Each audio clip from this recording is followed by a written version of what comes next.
Olá, iniciando mais um episódio do Amadcast e hoje a nossa convidada é a doutora Sabrina Zamboni. Bem-vinda, Sabrina. Obrigada, querida. Boa noite para todos. Sabrina, conta assim, para quem não conhece da nossa audiência, quem que é a Sabrina, o porquê da escolha do direito, essa trajetória toda da sua carreira jurídica. Então, eu sou advogada, tenho 25 anos. Sempre atuei, atuante no direito, e desses 25 anos foram 15 dando aula. Olha. E eu sempre quis, na verdade, ser professora. Minha mãe era professora, cresci dando aula para boneca, né? Mas minha mãe falava, não, ser professora não é bem remunerada, não é reconhecida, não vai ser professora não, tem que fazer um curso superior, né? Mas a professora sempre estava ali dentro de você. E aí escolhi direito, assim, não era de uma família que tinha advogados, né? Eu falei que foi na sorte, eu sabia que não faria área de saúde e nem queria área de exatas. Aí fui olhando dentro da área de humanas, o que mais me atraía. Eu gostava de história, de português. Falei assim, vou fazer direito, né? E assim, no primeiro período eu já me apaixonei. Olha, que com a aula de direito constitucional. Eu falo que eu não esqueço, do professor César Fius. E aquela aula eu falei assim, gente, é o curso que eu quero fazer, né? E aí fiz o curso, estudei muito, acreditando que ia fazer concurso público, né? Falei assim, não, eu quero fazer concurso, ter estabilidade, né? Igual a maioria dos alunos, boa parte, né? E falei assim, vou fazer concurso. Mas eu sempre tive abertas oportunidades. E quando eu fiz estágio, a maioria em órgão público, não cheguei a fazer escritório, porque eu queria fazer concurso. Mas quando eu formei, um amigo da faculdade vira pra mim e fala assim, eu tinha acabado de passar na prova da OAB, tem uma vaga lá no escritório que eu tô trabalhando. Eu, não quero não, vou estudar para fazer concurso. Ele, não, me dá seu currículo, vamos mandar, vamos ver. Acabou, eu entreguei o currículo. E me chamaram. Aí fui com aquela até má vontade, né, pra fazer nem entrevista. quero ser contratada. Aí passei na entrevista, tem uma prova escrita. Eu tô assim, a gente não acredita. Fui lá fazer a prova escrita e passei e assumi a vaga como advogada. E era um escritório muito grande, trabalhava com busca e apreensão de veículos, então tinha clientes renomados, era aquela advocacia de massa, com volume muito grande, para clientes grandes. Então, assim, foi uma experiência muito bacana, aprendi muito. Né? Eu tinha 3 anos ali, eu fui assumir a coordenação do jurídico, depois assumi a gerência da filial. E foi assim, 7 anos, fui fazer gestão, MBA em administração, porque eu assumi a gerência e falei assim, gente, a gente não aprende na faculdade, né? E foi assim, 7 anos nessa trajetória, trabalhando muito, mas aí veio a vontade de ser professora. A gente trabalhava lá com direito civil, busca e apreensão de veículo, e tinha algumas ações de indenização, contrárias ali. Mas veio aquela vontade da aula, que eu queria ser professora, né? Mas eu não tinha noção como que eu ia fazer para ser professora de direito. Eu tô assim, 7 anos de formada, o que eu preciso fazer? Mas comecei a falar que eu queria dar aula de direito. Aí comecei a ver que precisava de um mestrado, né? Aí eu lembro que eu fui olhar na PUC, o mestrado, já tinha até encerrado, mas já comecei a ver quando que fazia as inscrições e tal. E divulgando, falando que eu queria dar aula, uma amiga minha, de uma amiga advogada que tinha acabado de assumir a coordenação do curso de Direito de uma faculdade que tinha vindo aqui para BH. Ela falou assim, me dá seu currículo que eu vou passar para ela. Dei o currículo. Não deram 15 dias, ela estava me ligando, que isso era em fevereiro, a aula tinha acabado de começar e 2 professores desistiram. Ela falou assim, olha, a aula começou tem 2 semanas, eu preciso de um professor assim para ontem, porque o curso é novo, não dá pra deixar. Ela disse, eu quero, nem perguntei qual era a matéria, eu vou. Né? E fui conversar, tal, aí aula de ciência política, filosofia do direito. Eu lembro que eu fui pra biblioteca da faculdade pra estudar, pra estudar, que eu nem lembrava mais, né? E fui dando minha primeira aula. E não parei. Aí foram 15 anos dando aula e advogando. Né? O que não era fácil, porque eu falo que fica muito puxado, né? E quando eu tava nesse ritmo muito, advogando e dando aula junto, já aí pros meus 20 anos de formada, eu tava exausta. porque dava aula até tarde, eu dava aula toda manhã, toda noite praticamente. Nossa, aí não. Ainda advogando, é muito puxado. Eu tava assim no meu limite, falei assim, não dá mais essa vida, eu preciso fazer uma mudança, né? E aí eu sempre antenada com essa questão do empreendedorismo, que hoje a gente, como advogada, né, a gente precisa ter essa visão de empreendedor, mas eu não tenho, então eu tinha noção de gestão, mas empreender mesmo nunca tinha feito. Mas eu falei, eu preciso mudar. Foi quando eu tava em 2018, eu sempre fui muito estudiosa, e vi a LGPD, a Lei Geral de Proteção de Dados. Eu falei assim, olha, não é que essa área aí pode ser interessante? Não é que eu posso aí dar uma mudança na minha carreira? E falei assim, comecei a estudar. E comecei a estudar, fui fazer curso, estudei o regulamento europeu, que foi a base para criar a nossa lei. E tô até hoje diminuindo cada vez mais a advocacia. Aí deixei a sala de aula para dar aula no curso que eu criei. Eu falei, professora, não tem jeito, a gente vai ser sempre. Eu comecei, tem 2 anos, 4 anos com a LGPD, aí 2 anos atuando, eu falei, não, gente, eu preciso voltar a dar aula. Eu falei assim, pra faculdade não vai dar nesse ritmo e tal, ia ficar cansada de novo, nesse estresse, e vou criar um curso no digital, né? Que aí eu que programo os encontros ao vivo. E tô há 4 anos, atuo ainda na advocacia, mas muito pouco, venho diminuindo cada vez mais para ficar com a LGPD e com o meu curso no digital. E foi aí que eu falo que é uma área assim apaixonante, né? E que eu pretendo só ficar com ela daqui pra frente, se Deus quiser. Como você contou aí, assim, deixar de ser professora, de ensinar, isso aí é seu. É meu, já é nato. Já é. Aí você tem que realmente. Mas você encontrou um viés. Encontrei, né? Realmente você consegue conciliar com a advocacia. Porque muitas aulas são gravadas, então você não tem que estar ali todo dia, né? São encontros semanais que eu faço com os alunos, mas não é de segunda a sexta. E eu consigo advogar, fica mais leve. E a gente vai falar um pouquinho hoje que a LGPD, o bom dela é que foge também um pouquinho do judiciário. Não tem. Não tem. Então isso também me trouxe uma leveza que eu tava muito cansada, né? Que a gente que advoga já esse tempo todo, a gente sabe que não é fácil, né? Tipo assim, é como se eu tivesse exaustão mesmo, né?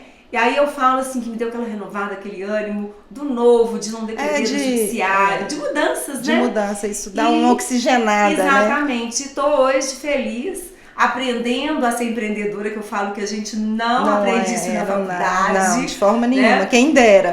Então eu tô aprendendo e a gente tá indo, seguindo, feliz. Que bacana. No que eu tô fazendo hoje. E agora vamos entrar então na LGPD. Afinal, o que é a LGPD? Muita gente ainda não sabe, tem muita dúvida.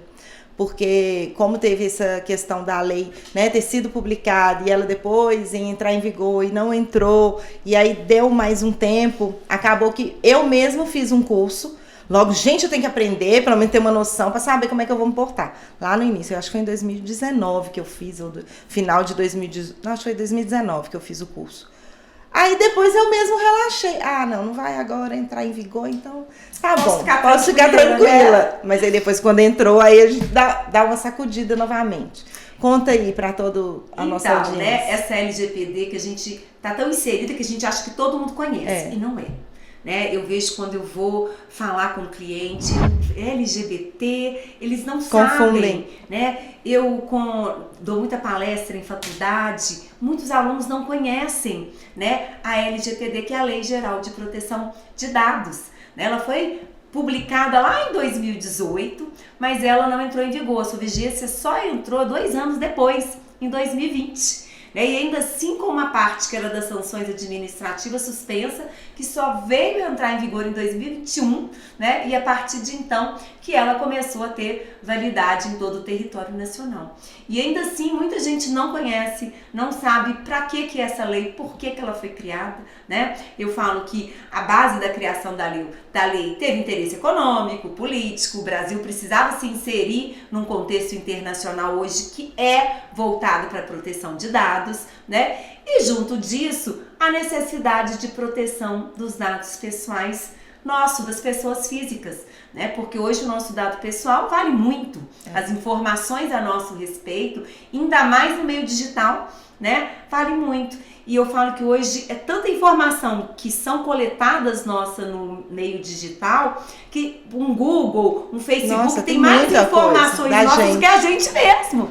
E isso tem muito valor, né? Porque amanhã um cliente vai lá, ele quer fazer um anúncio e ele quer alcançar um certo público, o Facebook tem, porque ele tem todas as suas informações. Direciona. Exatamente. Então a lei veio tentar regular isso, porque eu sou a dona do dado pessoal. Então eu tenho que ter o controle, não a empresa para quem eu passei o meu dado, né? Então essa lei ela veio proteger o titular do dado, garantindo os seus direitos, mas veio também criar regra para que essas empresas, pessoas jurídicas que utilizam os dados pessoais tenham que seguir determinadas regras, determinados procedimentos, né, para garantir esse meu direito.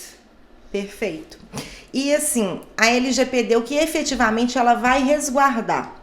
Porque muita gente, são as minhas informações, é o CPF, a identidade, a minha foto, é a imagem.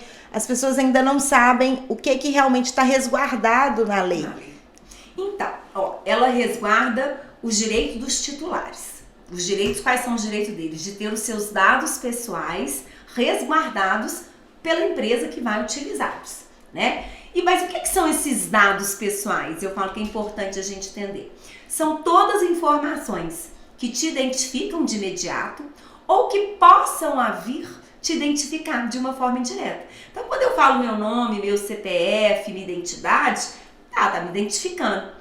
Mas às vezes tem informações nossas, como por exemplo, uma geolocalização, uma profissão, né? Que eu vou te falar assim, a minha profissão de imediato ela não é um dado pessoal. Mas se essa informação da minha profissão, mas a minha geolocalização for, né, as juntas identificar a minha pessoa, ela passa a ser um dado pessoal. Então toda informação que direta ou indiretamente identifica uma pessoa física, natural, é um dado pessoal. Então esses dados pessoais são meus. Então eu sou titular. Então a lei ela vem garantir a minha titularidade, a minha autodeterminação em face desses dados. Eu sou dona, então eu tenho direito de saber o que vão fazer com meus dados. Em contrapartida, o que a lei resguarda então para garantir esse direito do titular? Que as pessoas jurídicas de direito público e de direito privado e ainda as pessoas físicas que fazem tratamento, utilizam os dados pessoais com fins econômicos, que elas vão ter que seguir determinados princípios, determinadas regras, determinados procedimentos para garantir esse direito do titular. E aí que a gente fala que toda empresa que faz utilização desses dados pessoais tem que se adequar a essa lei. Ou mesmo toda pessoa física, igual um advogado autônomo, um contador, um médico, que ele tem acesso a dados pessoais dos seus clientes ou dos seus pacientes, ele tem que se adequar à LGPD. Então a lei ela tem dois parâmetros aí. Um é defender o direito do titular, resguardar ali, e o outro criar normas e regras e procedimentos para as empresas que vão utilizar os seus dados pessoais. Porque a gente, assim, às vezes, não é que você não possa fornecer os dados, mas eles têm que ter um tratamento diferenciado. Porque antes não tinha regulamento nenhum e agora há uma regra, um procedimento que deve ser adotado. Então isso é importantíssimo, né? Sim. Até porque muitas vezes, ou até prazos, a gente às vezes fornecia muitos dados, hoje em dia a gente fica, mas por que a pessoa quer saber meu CPF, quer saber isso, quer saber aquilo? Hoje em dia as pessoas estão mais preocupadas com essa questão. Até foi um pouco divulgada, deveria ter sido mais, mas foi pouco divulgada, mas muitos já tentaram, mas por que eu não vou passar? E aí já começa... A gente começa a questionar. Por que tá pedindo? Porque, Ana, eu falo assim, não tem problema a gente passar, mas tem hora que eles pedem excesso, então tem que começar a questionar. Por que você quer meu CPF, por exemplo? Né? Então, na farmácia, a famosa vou na farmácia e quer seus dados lá para te dar o desconto, né? Eu posso passar? Olha, você pode, mas questiona. Por quê? Por quê? Por que tem que ter esse cadastro? Né? Será que é necessário todas essas minhas informações? Porque acaba que esse CPF sempre compra tais e tais medicamentos. É óbvio que eles estão direcionando ali. Sim, e eles podem fazer isso, mas eles têm que ser transparentes e te informar. Claro. Né? Olha, só a gente pedir, faz né? isso, faz um cadastro. Se compartilha isso com alguém, tem que informar. Porque tinha muito né, pactos entre, por exemplo, Empresas, farmácia, né? empresa, plano de saúde, laboratórios, né? E hoje, se isso acontecer, tem que ter transparência. Eles até podem fazer, mas faz uma política de privacidade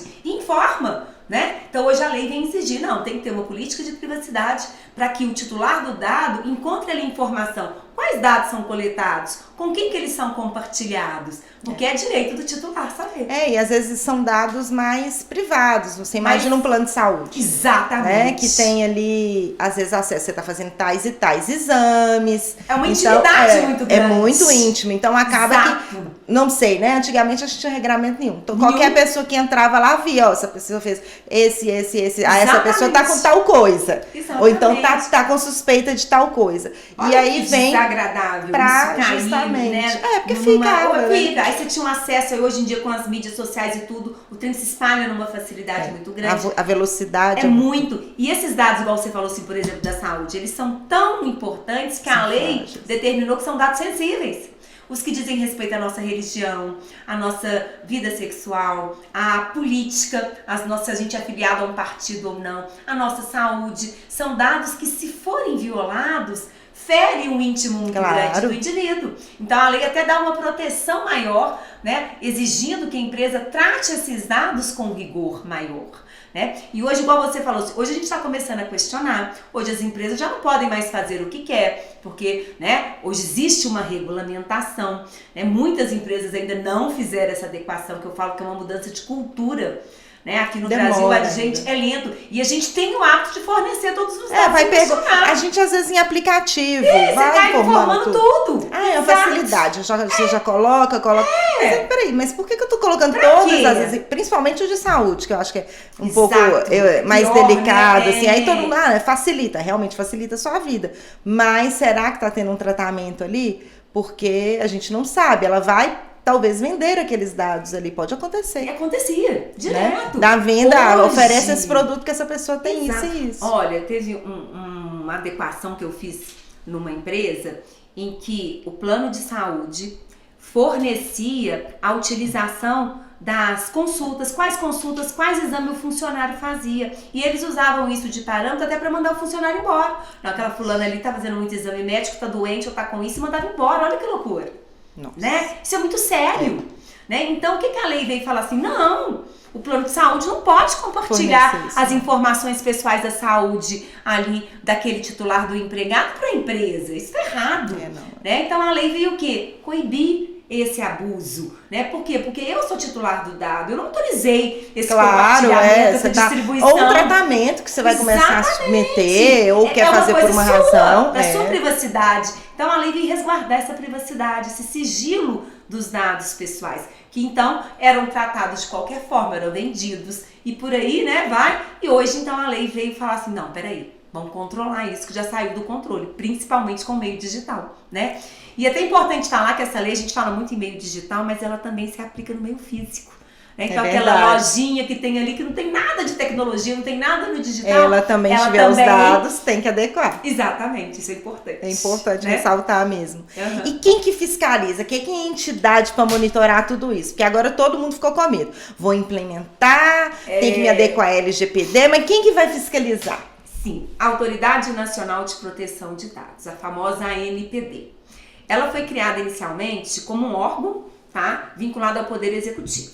Mas aí viu a necessidade dela se fortalecer, já tinha previsão que ela, né, se transformaria numa pessoa jurídica, e então ela foi transformada em uma autarquia, né, federal, né, uma autarquia especial. Por quê? Ela passou a ser uma pessoa jurídica de direito público, passou a ter mais autonomia, mais poder, e que ela precisava disso para exercer sua função fiscalizatória e regulamentadora. Então é ela que fiscaliza, né, todas essas pessoas jurídicas de direito público, de direito privado, ou a pessoa física que exerce atividade ali econômica, ela é que vai fiscalizar para ver se a pessoa ali está adequada ou não à LGPD. Né? Então ela ainda é uma estrutura pequena, ela está se organizando, né? Já está falando em concurso público, porque ela vai precisar ampliar, de pessoas para. Não tem jeito de uma estrutura só, né? Ser federal, única, pequena no local. Exatamente. Então ela sabe disso, ela vem se organizando, vem se estruturando.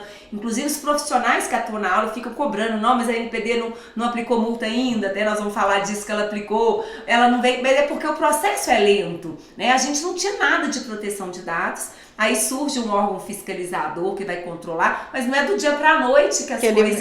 não vai ter a dimensão para conseguir fiscalizar todos ao mesmo tempo. Exatamente, mas ela vem crescendo, ela vem ganhando autonomia, ela vem se estruturando e ela vai fazer esse processo de fiscalização. Ela já deixou claro isso, né? Não tem como fugir dessa realidade. Hoje eles atuam mediante denúncia ou ainda eles já, sei lá, deve ter alguma diretriz. Não, agora nós vamos fiscalizar tal setor, ou não. Ou tem as duas coisas. Tem as duas coisas, exatamente. Né? Na programação que eles fazem, bienal, das atividades que vão fazer, eles focaram que os primeiros entes que eles iam dar mais atenção e prioridade seriam os órgãos públicos. Mas eles deixaram claro que não significa que eles não iriam atuar também no âmbito privado. Mas como que pode chegar, então, como que a primeira condenação a gente vai falar foi numa empresa privada, né? Por quê? Tem a denúncia, é um canal que qualquer pessoa, pode ser o titular que foi lesado, pode ser um concorrente seu da empresa que vai lá e te denuncia, pode ser um funcionário, tem um canal de contato, você entra no site da NPD, né? Você faz lá um cadastro no SEI, que é o serviço de atendimento público ao cidadão, e nesse cadastro você pode fazer uma denúncia. Essa denúncia pode ser anônima, claro que para dar continuidade tem que ter um mínimo de indícios ali de comprovação. Você, como titular, se sentiu lesado, você pode entrar com uma denúncia, tá? E a NPD já deixou claro que isso é verificado. Tá? Que todos os processos são instaurados, os que não têm mínimo de comprovação, óbvio, né, não são considerados, mas todos aqueles que mostram indícios, que tem um mínimo de probabilidade ali de realmente haver uma infração à LGPD, estão sendo verificados, né? Então eu falo assim, qualquer um pode denunciar, inclusive a denúncia anônima. E sem falar dessa fiscalização ativa que eles começaram pelos órgãos públicos. Né? Assim, os órgãos públicos, muitos têm nossos dados, não tem como. Muito. E privado também tem. Privado mas também público tem. É muito. Banco tem. Tudo. É muita informação que a gente passa para todo mundo. Que às vezes, eu até recordei do privado, uma vez... Foi meu irmão que ele estava fazendo um cadastro numa corretora de investimentos e aí na hora que ele estava preenchendo perguntaram se ele era que ele era meu. E aí ele achou estranho, isso deve ter acho que tem uns 3 anos ou 4 anos. Eles ligaram, eu não sei se pelas informações, e eu nunca fui vinculada à empresa. Pois é, como que chega, Porque que eles sabem, porque uma coisa é eu ser, né, na realidade, estar participando, fazer investimento ali e tal, mas não, nunca. Tanto que ele me perguntou se eu já tinha alguma carteira de investimentos nessa empresa, justamente por isso. Ele falou, mas como é que sabe? Tudo bem, é o mesmo pai, a mesma mãe, mas não era pra ter. Não era pra saber o meu nome. E aí eu acho que ele chegou a printar, porque ele achou estranho e ele printou a tela. Eu acho que ele tem esse print. Você vê isso, há um tempo atrás, você vê que há um cruzamento e aí ele achou estranho a pergunta. E sem a sua autorização, você não autorizou. Eu nunca tive contato nenhum com ela. Eu não sei por que ela conseguiu obter os meus dados e fez a pergunta, óbvio que aí veio mesma mãe, mesmo pai, óbvio que é irmão, não sei. Ou então alguma outra coisa ali pelo sobrenome. Passaram a informação sem a sua autorização, é indevida. Né? E mesmo com a lei, eu falo que até as empresas grandes que já se adequaram, a gente vê muita falha ainda, muito erro acontecer. Tem. E eu falo que não basta só a lei, que nós, como titulares dos dados, é que temos que começar a reivindicar nossos direitos, porque é uma mudança de cultura, é lento. Né? Eu falo que a lei existe, mas sozinha não alcança a eficácia dela, não. Eu falo que a gente tem um papel fundamental de começar a cobrar, exigir, questionar por que estão me dando esses dados, de estar recebendo aquela ligação sem parar, que você não sabe de onde conseguiu o seu telefone. Não, essa semana aconteceu comigo. Pois pedir para tirar do banco de dados. Ah, não vai tirar, não? Pega lá o número do protocolo, nossa, passei for pelo WhatsApp, printa. Segunda-feira, gente. Entra segunda-feira, estavam me ligando. Irrita, né, gente? Não, aí eu atendi na hora que eu podia, na hora do almoço, estava terminando o almoço, eu atendi. Aí a pessoa queria oferecer um cartão. Eu falei que eu não tinha interesse. E aí ela ficou nervosa, porque eu falei aqui, é sobre o quê? Eu perguntei, porque você vê que é oferecendo produto. Aí quando eu falei que não queria, não estava interessada, aí eu vi que ela ficou irritada, mas você nem escutou a minha proposta. Eu falei, mas eu não estou interessada em cartão de crédito. Aí ela virou e falou assim, mas por que você não tá? Eu falei, eu já estou satisfeito com os cartões de crédito que eu tenho. Ela, quais são os seus? Eu falei, eu não tenho que te passar isso, não. Eu falei, aqui, é só isso. Gente. Então eu vou anotar essa informação, por favor. E elas são treinadas pra agir assim, né? E por favor, anote e não me ligue mais. Olha, e a gente tem o direito, e se insistir, tenta tirar print da conversa, anotar protocolo foi ligação horário, mesmo, mas tem, quem né? Tá falando, pega lá o horário que foi. Sabe por quê? A gente tá errado. Se a gente não começar a reivindicar nosso direito, eles não vão parar. Entendeu? A gente tem que... Dá trabalho? Dá, um trabalho que você vai ter de ir lá e denunciar na NPD, ou de entrar com uma ação judicial pedindo danos morais, porque está previsto lá na LGPD. Dá trabalho? Dá. Mas se nós, como titular de dado, como cidadão, não fizer isso para contribuir, a lei sozinha não modifica. Não tem jeito. Até porque tem pouca gente ainda para fiscalizar. Exatamente. Até alcançar a necessidade a dimensão toda, não. Olha o tamanho do país. Não tem jeito. Então, eu falo que nós temos que contribuir para mudar essa cultura de proteção de dados, né? Você tem razão mesmo. E agora falando sobre as multas, houve alguma imposição de multa já pela ANPD? Ainda não gravei. Não, tranquilo. Houve e surpreendeu todo mundo. Foi 3 sanções aplicadas em face de uma mesma empresa. Todo mundo estava esperando que era em face de um órgão público ou das grandes empresas, né? E foi em face de uma MEI, uma empresa pequenininha, né? Que, como que chegou até a NPD? Essa empresa era uma empresa de telefonia, ela tinha um site na internet, onde ela oferecia um banco de dados para prestação de serviço, né? Ou seja, ela literalmente estava vendendo banco de dados. E aí o Ministério Público, então, descobriu esse site e denunciou na NPD. A NPD entrou em contato e queria saber, mas antes disso o MP foi pesquisar, né, tal, como foi funcionar, né, e viu que ela estava oferecendo esse banco de dados para candidatos numa eleição de São Paulo, no interior de São Paulo. Ela oferecia, falava que tinha e-mail, o número de WhatsApp e que ela ainda passava as informações por região, por bairro que ele quisesse. Consegue mapear tudo. Tudo. Então, para o candidato, ele ali para ele fazer, né, a divulgação do seu trabalho, então que ela vendia isso. E aí o MP conseguiu um contato de um desses políticos que recebeu a oferta, teve como provar e denunciou na NPD. A NPD, então, logo falou assim, peraí, vamos verificar. Mandou uma notificação para a empresa, né, perguntando da onde que ela tinha essa base de dados, se ela tinha legitimidade para oferecer essa base de dados para os candidatos. E aí teve uma resposta simplesmente falando assim, não, a gente até ofereceu, mas os candidatos não aceitaram, nós não fechamos nenhum contrato. Nossa. Eu falei assim, gente, não dá nem para acreditar que não pegou informação de um profissional, respondeu desse jeito. Se você entrar lá no processo da NPD, você vê isso, né? E aí acabou que não respondeu. A NPD continuou perguntando informações e nada eles respondiam. Então saiu ali do processo fiscalizatório, juntou todas as provas que o MP já tinha fornecido e foi para a fase da condenação. E aí houve 3 condenações em face dessa MEI, né?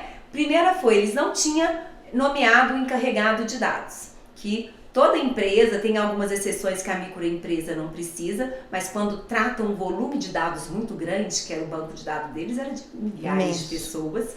Então, nessas exceções tem que ter o famoso DPO, que é o encarregado de dados, né? Eles não tinham. Foram condenados, aí nessa aí ela foi aplicada uma multa de advertência, não foi multa pecuniária, foi advertência.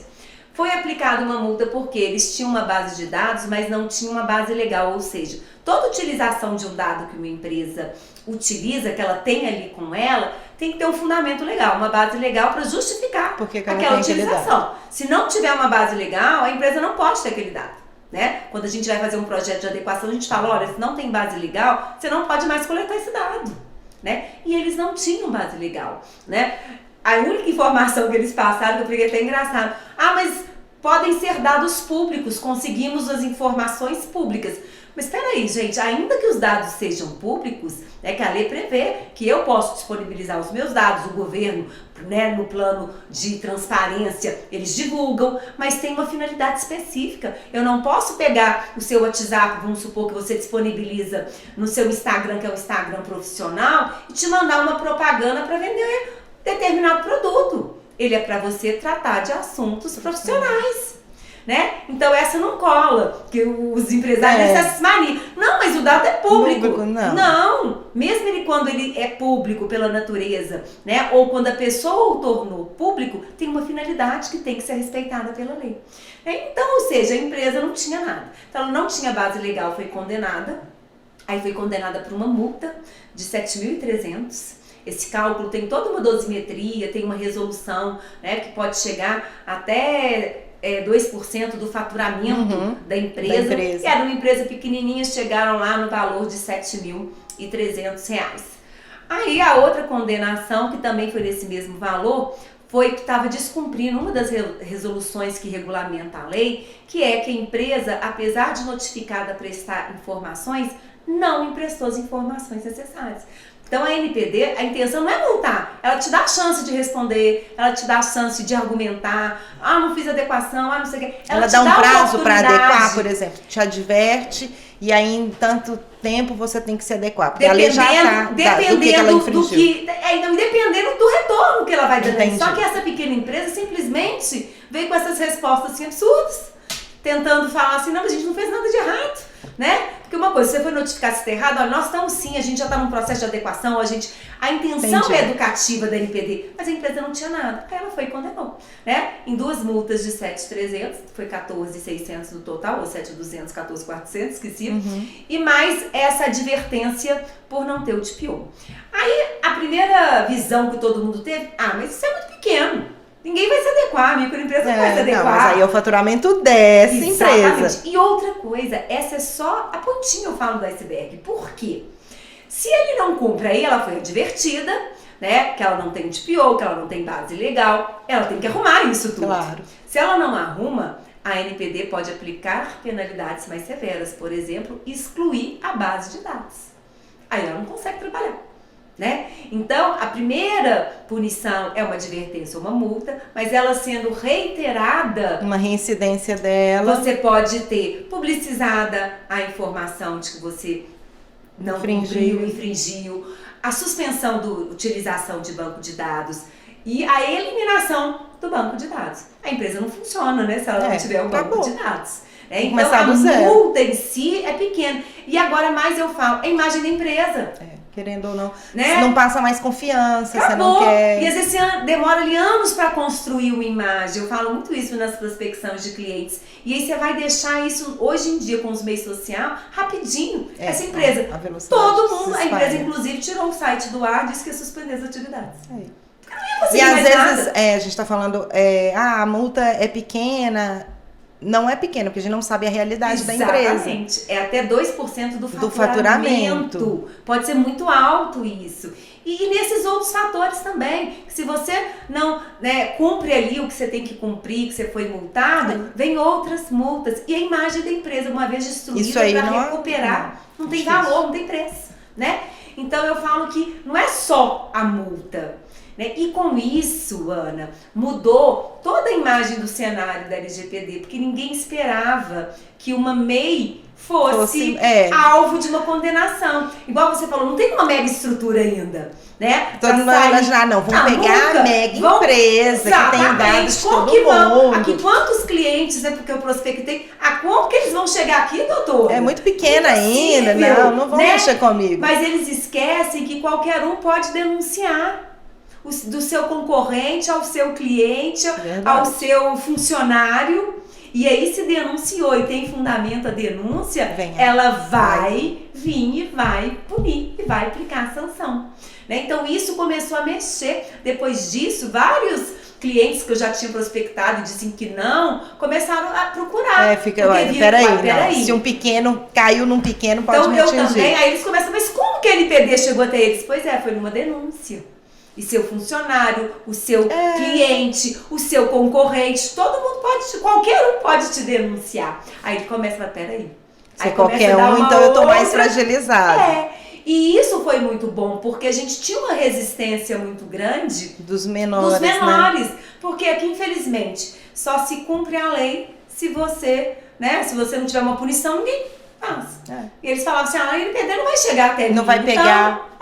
A lei não vai pegar, a NPD não vai chegar aqui. Não vou mexer com isso não, gastar com isso. Não vou investir agora. Né? Depois eu faço.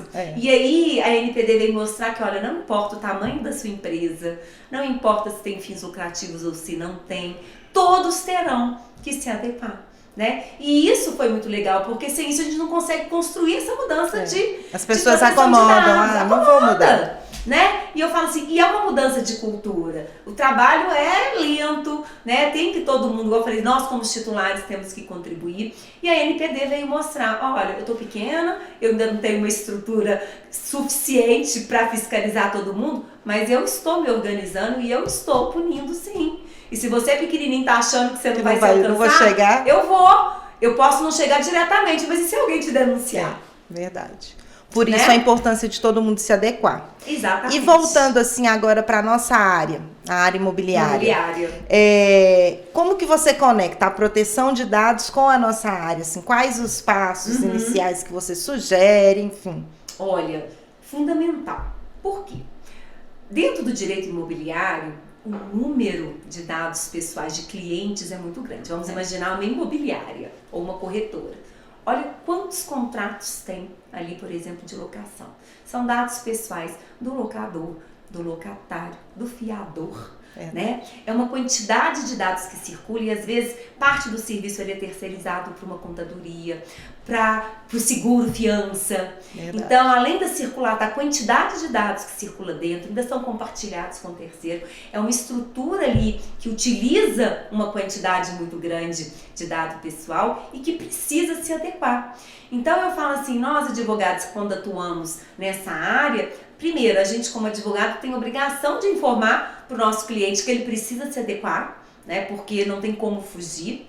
E até a gente, né, se você faz a cobrança judicial ali daquela imobiliária, você coleta dados do seu cliente. Então você também precisa, eu falo, o advogado tem que estar ali adequado e atento a isso, né? Hoje a gente consegue segredo de justiça em determinados processos com base na LGPD. Se eu junto na área trabalhista, atestado médico, né, informações ali de dados pessoais que são muito íntimos. Então, hoje, o que o advogado tem que saber? Eu tenho que pedir o sigilo, a LGPD resguarda o direito do meu cliente de ter aquela privacidade dele reservada, né? Então, quando a gente vai para o direito imobiliário, a quantidade de dado pessoal que circula nessa área é muito grande. Né?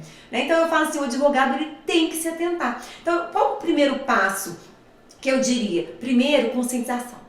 Né? A gente tem que conscientizar as pessoas que estão envolvidas da existência da lei, para que ela serve, né? Porque não adianta eu vir lá fazer uma implementação e as pessoas não têm noção do que está sendo feito. Né? Então eu falo que o primeiro momento é criar essa consciência, é mostrar a importância dessa lei. E depois, gente, não tem jeito, tem que partir para um projeto de adequação. Né? Eu não tenho condições, vai fazendo por etapas. Você precisa fazer tudo de uma vez, ele é dividido em fases. Né? Você pode estar fazendo isso aos poucos. E eu falo que o advogado que atua, que já tem ali o cliente dentro do direito imobiliário, ele ainda pode oferecer esse trabalho. Né? Eu penso muito assim, às vezes os condomínios, né? Quem atua na área condominial, que não é uma empresa, o condomínio não é uma empresa, é diferente, porque as empresas pensando, a imobiliária, a corretora, elas óbvio que vão ali já se adequar, já se preocuparam com essa questão dos dados, mas muitas vezes um condomínio não. E tem que se adequar. E eles têm, né, assim, eles têm muitos dados. Filmagem, biometria, um monte de coisa. Reconhecimento facial, né? Dado, porque é tudo dado sensível, né? Eles têm. E eles acham assim, não é importante, é fundamental. Então, tem que se atentar, né? E a gente que atua nessa área tem que alertar esses condomínios que eles podem ser alvo, sim, de uma sanção amanhã. Principalmente que muitos tratam dados sensíveis. Câmera de vigilância que recolhe a sua imagem. Inteiro. Né? Documento que pede para você entrar, o reconhecimento facial. Então, você vê que são várias áreas dentro do direito imobiliário, todas a gente vai ter um volume expressivo de tratamento de dado pessoal. Então, eu falo que nós, como advogados, se temos o cliente assim, temos que orientá-lo. Se prestamos serviço ali, temos que tomar cuidado, porque recebemos esses dados e passamos a ser responsáveis por ele, né? Então, eu falo assim, não tem como fugir. É conscientizar, primeiro passo. Da importância e depois partir mesmo aí para os projetos de adequação. Hoje a gente tem, pra você imaginar, a gente tem assembleias virtuais. Então, tem muita coisa que a gente tem que se adequar. De WhatsApp. Verdade. Entendeu? Muitos condomínios têm os grupos de WhatsApp, por mais que ali tem seu telefone, tem... São informações, tem que ter regra para utilizar. Verdade. Né? Eu falo que não pode ficar solto, largado, porque se amanhã gera um dano para alguém, a responsabilidade é para o condomínio. Se a gente não tem regras ali que a LGPD resguarda. Exatamente. É uma garantia para o condomínio ele estar adequado à LGPD, porque se eventualmente acontece, né, algum vazamento, se ele não está adequado, ele é responsável. Se ele está adequado, ele consegue ali comprovar, né, que foi um terceiro que causou ali aquele dano. Então, e isso é importante até para os residenciais, que não, isso é só para os condomínios. É bom a gente ressaltar, porque às vezes não, meu é só residencial, não precisa. Então, assim, os síndicos, enfim, que às vezes não precisa, às vezes talvez tenha que passar por uma adequação até na convenção. Com certeza. Né? Porque não tem como. Com certeza. Eu acho que todos, assim, não sei o que você pensa a respeito, mas talvez seja interessante reratificar a convenção para constar algumas coisas. Com certeza, sem dúvida. Você falou uma questão muito importante, que acha que é residencial, que não tem problema, e tem dado pessoal, tem criança em condomínio, né? Então, assim, aí tem... A gente criança o tempo inteiro. E muito prédio hoje tem câmeras que filmam a imagem da criança, aí sumiu não sei o que, aí um pai pede pra ver o outro condomínio, não pode porque tem imagem. Como que fica essa situação? Ontem me perguntaram isso numa assembleia. Porque na realidade, havia uma infração. E aí ela queria saber se a síndica poderia mostrar. E aí eu fui explicar para ela, olha, ela pode mostrar se tiver apenas você na imagem. Eu não sei te falar, eu não vi o vídeo. Se tem outras pessoas. Exato. Porque aí essas outras pessoas devem também autorizar. Porque senão você não pode ter acesso. Aí ela ficou olhando assim para mim. Porque ela foi multada porque não podia estar transitando com o cachorrinho em determinada área. Eu falei, olha, se tiver alguém passando aí, aí você pede a síndica, vê o que ela vai te falar. Se tiver outras pessoas, vocês vão ter que resolver. Mas tem a imagem. A síndica vai ter que pedir uma autorização para as outras pessoas para poder fornecer para ela. E acho que ela ficou assim, me olhando como se eu fosse um ET. Tipo assim, pra que tudo isso? Só pra mim ver se eu realmente passei com o cachorrinho ou não. Né? E isso é muito sério, porque amanhã, se a outra que não queria aparecer se sentir lesada, ela ainda sei lá, ou filma. Sei lá. E aí joga no grupo. Ainda entra com danos morais contra o condomínio. Ainda vai ganhar. Porque aí a síndica não podia ter compartilhado lá sem autorização dela. Entendeu? Então, ou mesmo que ela conte, não precisa nem, né, assim, vi o vídeo, você inclusive passa já vai gerar um transtorno. Aí aquele burburinho, é mesmo, eu lembro do dia. Exatamente. Peraí, como é que você sabe? Eu te vi na filmagem, imagina. Pode ser que tem pessoas que não vão gostar. Sim. Não queria que mostrassem. Tem que mexer na convenção, tem que criar políticas, regras de utilização de grupo de WhatsApp, né, de áreas comuns, políticas de privacidade, política de segurança, né, porque é muito sério isso, que a gente tá mexendo com a privacidade e intimidade do outro. Que aí é onde eu acho que as duas áreas começam a caminhar juntas, né?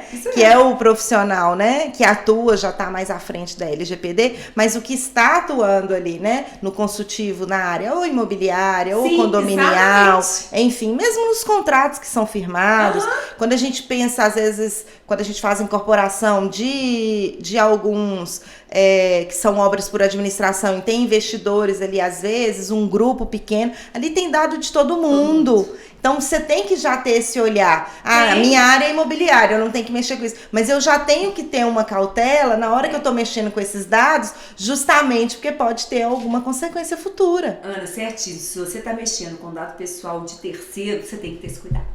Não tem jeito. Porque amanhã pode te dar problema. Então, né? isso é importante todo mundo conscientizar Se e aí atentar, atualizar, né? tentar se adequar para ter o mínimo de noção. Porque, não, isso não tem nada a ver comigo. Tem! Porque, Exatamente. querendo ou não, a gente tem que ter uma noção, tem que saber, Ana. justamente para não dar problema. falo. E o próprio cliente nos pergunta também. Tô ouvindo falar sobre isso, é Exato. o momento? Não é? E aí a gente tem que E eu realmente falo saber que orientar. Os clientes hoje, eles são, cada vez eles cobram mais, eles têm mais informações, né? E a tendência é só aumentar, porque a velocidade da informação hoje é muito rápida. Verdade. Então ele pode até não entender direito, mas ele sabe que ele tem aquilo tem ali. aquilo ali. Mas e aquela lei que fala isso? E aquela eu ouvi dizer que tem uma lei e tal. Exatamente. Sempre tem. Então a gente tem que estar atento, né? E assim, já falando sobre o mercado imobiliário, qual que é o cenário hoje? Assim, que você vê, que percebe, que está vinculado a LGPD com a área imobiliária. Olha, oportunidades, enfim, a proteção. É gigante. Por quê? Porque a maioria ainda não fez a adequação, né? Eu falo que desde que eu tô na MAD, eu já fiz em 2 imobiliárias que bacana. Que não estavam adequadas e que viram, né, que é importante mesmo a gente estar fazendo isso. Porque muitos ainda, igual você falou, não tem nem conhecimento. Sabe que existe, mas só isso. Não vai chegar até a mim. Exatamente. Ou não vê importância, né? Porque não tem uma conscientização mesmo. Então eu falo assim, que é uma oportunidade pra gente que tá ali na área, que você já tem ali o cliente que você pode oferecer um trabalho para ele. Eu falei assim, gente, você não precisa mudar e trabalhar só com LGPD, não. Você pode acrescentar isso no seu escritório. Porque eu falo que o mais difícil, né, que os meus alunos falam assim, o mais difícil é a gente conseguir o cliente. Não é fácil mesmo. E muitas vezes você já tem, a gente que trabalha nessa área, você já tem o cliente que é o mais difícil, ele já confia em você, você já presta o serviço para ele. Então, por que não oferecer mais esse serviço para ele? Ou criar parcerias, enfim, Exato, não vou eu estudar. tenho muitas parcerias, mas não enfim, quero, mas vamos fazer uma parceria? Porque aí já não vou estudar, não quero orientar, enfim. Ok, seu direito. Mas não perde a oportunidade, você já tem um cliente que precisa. Esse serviço. E mais, eu falo que a gente, como advogado ali atuando no direito imobiliário, né, você tem obrigação de informar para o seu cliente que ele tem que se adequar.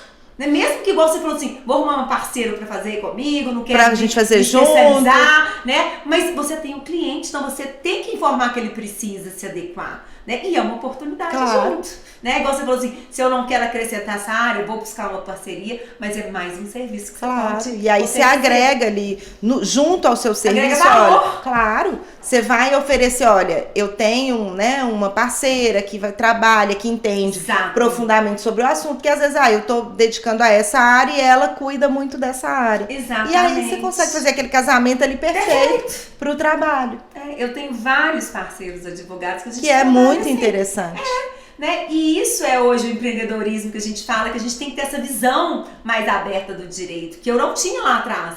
Né? A gente não tinha, a gente não aprende, né? A gente não aprendi. E que eu vejo hoje, os advogados mais novos já começam a ter essa visão, e como é fundamental hoje, né? Porque nós temos hoje um mercado competitivo, né? Então a gente tem que se adequar a essa nova realidade. E aí mostrar, ter mais um serviço ali, já é um diferencial. Exatamente. E o cliente vê, olha, ele está preocupado comigo, ele está me informando sobre isso aqui, né? Você está agregando ali um valor no seu serviço. Então eu falo que a gente tem que abrir mesmo, ampliar os horizontes. Não é que eu vou sair trabalhando em tudo quanto é área, não é isso, né? Mas eu falo que se tem a ver igual a LGPD, se é uma oportunidade, seu cliente precisa, por que não, né, aproveitar essa oportunidade?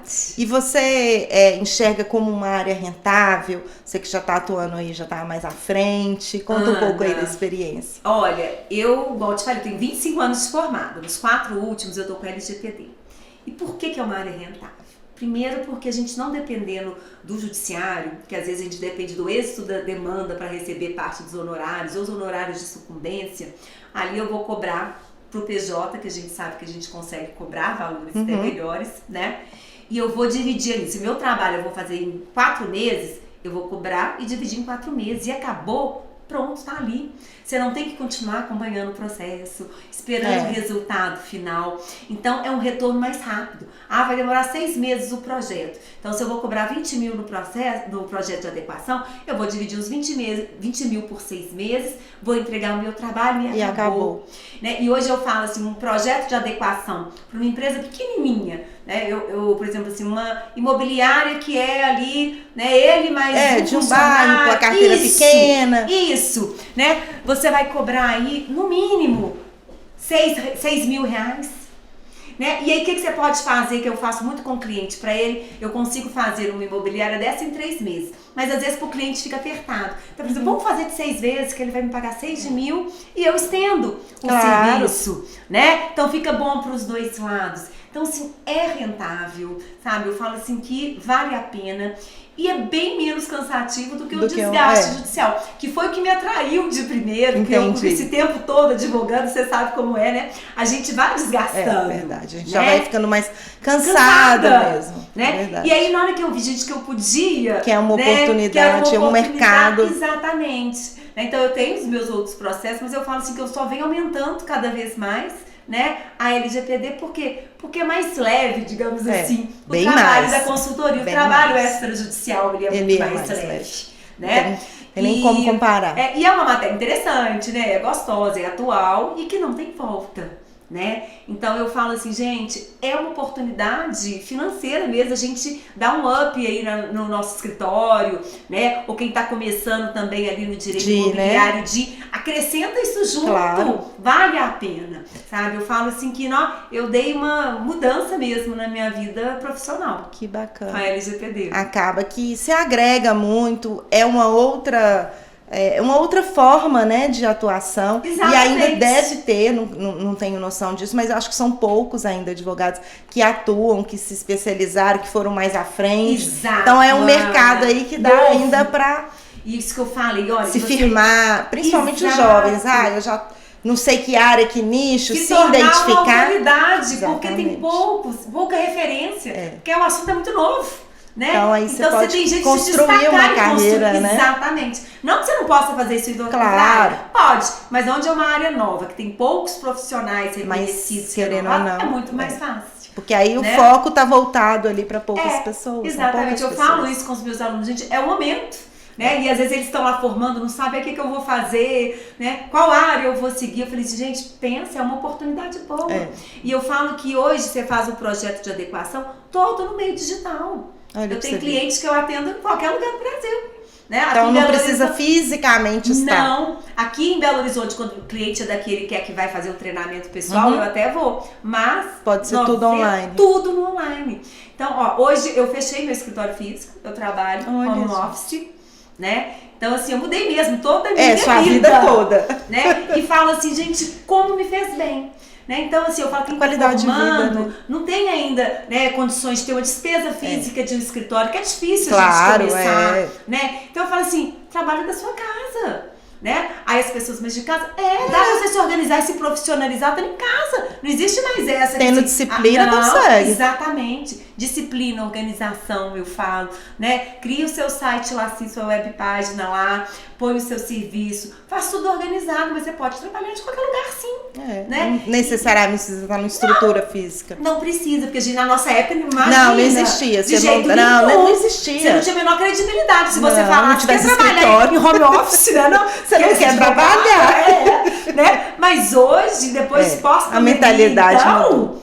Muito, né? E isso facilita a vida da gente. Porque aí agrega, e querendo ou não, qualidade de vida, a gente não perde tempo com deslocamento. Facilita muita coisa. Né? E eu falo, quem tá começando economicamente, manter o escritório não é fácil, né? É uma despesa que todo mês você tem. Né? E nem sempre a gente tem cliente todo mês. Exatamente. Né? Então eu falei assim, é uma excelente opção e as possibilidades, né, são reais, porque eu falo que 18 milhões e meio, Sebrae fez uma pesquisa de 2023, nós temos 18 milhões e meio de micro e pequenas empresas. 80% ainda não se adequaram. Olha pra você ver. Ou o mercado aí que tá aí, né? E além de consultoria, tem as ações judiciais que só estão aumentando. de danos morais com base na LGPD. Tem o papel do encarregado de dados, que é outro serviço que você pode estar oferecendo para as empresas. Ou mesmo eu falo, o pessoal que está formando e quer candidatar a uma vaga, pensa na privacidade e proteção de dados. Né? Porque o mercado agora ele é novo. Vai olhar para isso. Exatamente. A Exame também, no ranking das principais profissões desse ano de 2023, está lá em terceiro lugar na privacidade e proteção de dados. Né? Então há um mercado aí para desbravar. Então eu falo que a gente tem que saber aproveitar as oportunidades, né? E com essa visão que eu falo que esse pessoal hoje que forma tem, que eu não tinha, né? É diferente, a cabeça é completamente outra, diferente. Né? Então eu falo assim, é o momento de aproveitar essas áreas novas, exatamente, de deslanchar aí na advocacia. Verdade. Né? E aí agora falando um pouco mais da Sabrina mesmo, assim, você falou que passou agora por essa transição, de mudar, de, na realidade, desacelerar, né? Porque dando aula de manhã, à noite e advogando, gente, eu não tenho nem noção do que seja isso. Porque o advogar já exaure bastante. Então imagina você preparar a aula, corrigir prova e aluno, por mais que seja uma troca que deve ser uma delícia, mas tem esse outro lado. Então, provavelmente você estava muito cansada. E nesses momentos você tinha alguma frase, alguma coisa que te motivava? Olha, eu tenho uma frase que eu sempre carrego comigo, que eu passo para os meus alunos, que é: quem quer faz, quem não quer arruma desculpa. E essa frase serviu, inclusive, para mim fazer essa mudança na minha vida. Porque a gente tem mania de procrastinar. De dar uma desculpa por isso, por aquilo. Eu tô cansada, não é o momento certo, eu não tenho dinheiro. A gente sempre arruma desculpa pra gente mesmo. E eu sempre tive isso comigo, que quem quer faz, quem não quer arruma desculpa. E eu levo isso mesmo, na hora que eu tô meio desanimada, meio assim. Quem quer faz, quem não quer arruma desculpa. Verdade. Né? Porque a gente tem que determinar o que a gente quer na vida da gente. E atrás. Às vezes a gente chega, hoje eu tô cansada, hoje eu vou dormir, hoje eu vou ver uma série, hoje eu vou fazer tal coisa. Isso tudo é uma delícia. Não tô falando que é ruim, não. E tá insatisfeito com a advocacia, eu falo, mas não faz o menor esforço mesmo pra mudar. Né? Eu falo assim, tô insatisfeito com o meu emprego. O que você tá fazendo pra mudar? Né? Porque não adianta só reclamar. As pessoas ficam às vezes naquela, vou reclamando, aqui tá ruim, aqui tá assado. Gente, pra você mudar de uma condição pra outra, o movimento é seu. Exato. Não adianta. Não adianta ninguém. Ninguém vai, por mais que alguém aconselhe, faça tal curso, mas só você. É só a pessoa que pode mudar a condição dela. E eu falo, não é fácil mesmo. Não é que a gente não tá falando que é fácil. Eu falo é doloroso. É difícil. Exatamente, é doloroso. Pra mim sair, eu tava cansada, exausta, mas confortável. Claro. Com aquela posição. Então, assim, foi difícil. Igual eu falei assim, eu não sabia que era empreender na advocacia. Eu tive que aprender. Então, assim, é sofrido. Não é fácil. Gera dor, insegurança, mas se a gente quer alcançar um resultado, mudar, eu falei, se eu quero uma qualidade de vida melhor, eu acho que eu preciso ser melhor remunerada, porque eu já tenho esse tanto tempo de formada. E eu falei assim, eu vou. Agora eu faço, mentira, não foi? Até pela questão, assim, você tinha, né, a questão das aulas, que ele já te absorvia, né, 2 períodos. Exato. Que até fisicamente você deve ter sentido falta, porque muda um pouco seu cérebro. Total. Uhum. Deve ter sentido falta até da agitação, que a gente sente falta da... Por isso que é tudo tão dolorido a mudança. Eu mudei radical. Então, assim, é difícil. Igual você é dolorido, é difícil. Mas eu falo assim, gente, não tem outro processo. Não tem outro caminho pra mudar. Ou eu vou ficar insatisfeita, reclamando, arrumando desculpa, ou eu vou partir pro combate. Verdade. E eu falo assim, então eu sempre tenho comigo, quem quer faz, você não quer arrumar desculpa. Pra mim parar de arrumar desculpa quando eu começo a arrumar desculpa. Quando você não quer. Porque a gente sempre tem. Tem! Em tudo na vida, a gente inventa. É pessoal, hoje não, isso aqui, a gente sempre tem alguma desculpinha pra procrastinar alguma ação. E eu falo assim, a gente não, né? E só a gente pode mudar isso. Claro. Aí eu levo isso aí pra minha vida. E agora, já caminhando assim para o final, você teria alguma dica de livro, de leitura, para quem quer se aprofundar na LGPD? Ou algum livro mesmo que você goste, que teve um insight, que mudou um pouco sua carreira? Pode ser pessoal também, enfim, a gente sempre pergunta para os nossos convidados. Olha, Danilo Donedo, na LGPD, é uma referência que a gente tem. E ele fez a tese de doutorado dele, publicou num livro. Que bacana. E é um livro, assim, que me fez ter uma outra visão, da LGPD, porque a gente estuda muita parte técnica, a lei em si, né? E ele entra num aspecto filosófico que eu gosto e que eu acho importante pra gente compreender a questão da privacidade, da intimidade. Então é um livro que eu recomendo para quem quer atuar na área, que vai acrescentar, que é um livro que tem valor realmente assim, que te faz ter uma visão mais ampla e diferenciada da LGPD. É verdade, porque às vezes a gente conversa, mas é muito técnico. É... Como a lei explicando quais são as funções, os procedimentos, aí você não sente tanto ali. Aí talvez seja uma leitura mais prazerosa mesmo. Né? Então, assim, é mais gostosa, ela vai lá na filosofia, na base, e te faz ter uma visão mais ampla e uma reflexão, né? Que é importante. Claro, né? Porque até a lei você trata da nossa privacidade, dos nossos dados. Verdade. Né? Então é bem interessante. É bem uma outra bacana. forma, né, de apresentar. Gente, é isso. Queria muito te agradecer. Adorei o nosso papo. Também. Porque deu uma outra visão. A gente já teve outros convidados de LGPD, tem outros episódios aí excelentes quanto esse. Mas tem uma forma, é o jeito da pessoa de passar, né? O jeito de cada um. Então acaba que fica um assunto mais leve. É uma outra visão de mostrar a LGPD. Então, queria muito te agradecer por compartilhar seu conhecimento aqui conosco. A Madi sempre está aberta, né? Você sabe disso. E é isso, pessoal. Não esqueçam, todos os nossos episódios vão às quartas-feiras, ao meio-dia, no Spotify e no YouTube. E não deixe de nos seguir nas redes sociais. Até mais. Querida, muito obrigada, viu? Adorei estar aqui com você. Foi ótima a nossa conversa. Foi Espero mesmo. que a gente possa agregar e ajudar um pouquinho os nossos colegas. E a Madi tem sido, assim, uma mudança na minha vida. Ai, que bom. A gente sabe? fica muito feliz, que gente, é isso que a gente quer promover. E a gente vê mesmo, a gente agrega ali um com o outro. E a gente acaba compartilhando muito conhecimento. Exato. E isso é importante, porque o seu conhecimento compartilhado comigo, eu posso compartilhar alguma outra coisa e a gente vai ficando mais forte. É uma rede que se fortalece, um precisa do outro e vai lá e manda notícia, me pergunta e fortalece. É verdade. Né? Então eu só tenho a agradecer. Acaba que a gente fica muito fortalecido e é o espírito mesmo nosso. É o nosso objetivo. Né? Que bom. Obrigada, é isso, gente. Querida. Até mais. Tchau, tchau.